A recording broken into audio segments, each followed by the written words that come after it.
Good to have you on the program. Thank you so much, Linda. It's always a pleasure. So you were responsible for combating drug trafficking both domestically and internationally across dozens of countries. You've said the facts don't add up in this US strike on an alleged drug boat. Why do you doubt that the individuals killed were actual drug traffickers? Because there's no evidence to prove that they were drug traffickers. And then also the Trump administration indicated that they were members of the Tren de Aragua.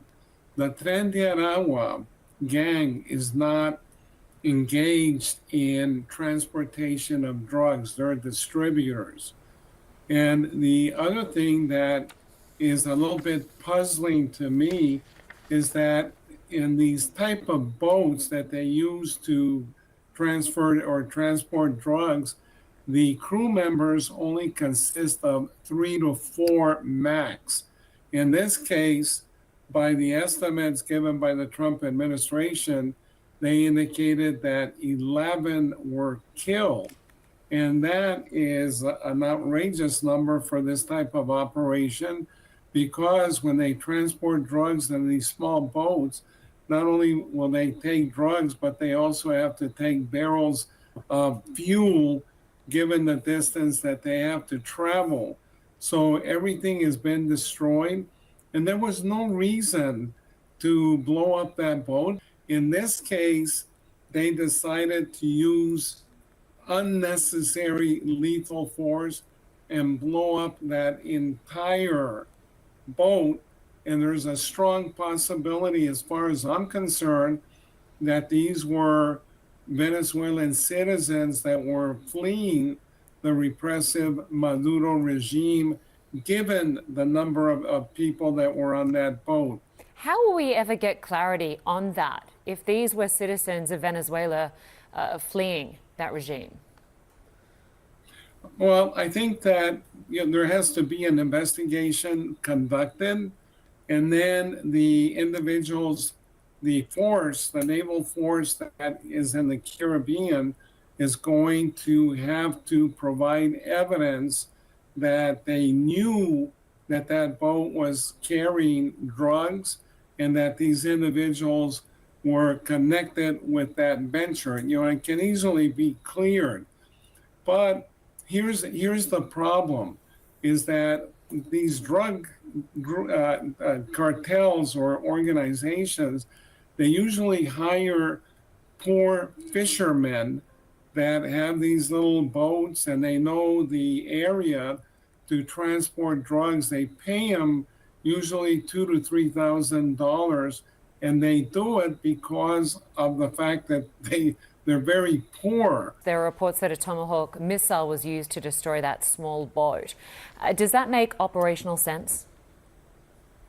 Not at all, Linda, simply because the latest version of a Tomahawk missile is $2.4 million to destroy a little boat that is probably worth no more than $1,000, and then unnecessarily kill, the individuals on that boat. And there's no way that they could tell that that boat was carrying drugs. Donald Trump gave a statement. He said, oh, they were carrying drugs, lots of drugs. Well, how do you know that? And unfortunately, the media never asked him, how did you know this? What evidence do you have indicating that that boat was carrying drugs? And I can assure you that that statement that was made, that it was Tren de Aragua, I can tell you 100% that is false. Historically speaking, would the DEA or US law enforcement ever recommend such a high-level military strike against suspected drug traffickers?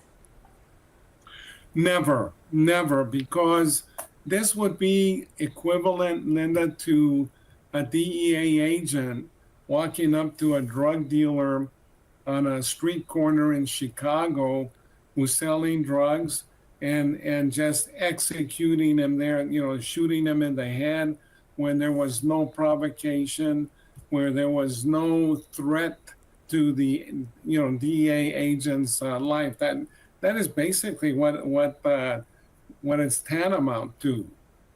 So what message does this send right now about how the U.S. government is operating?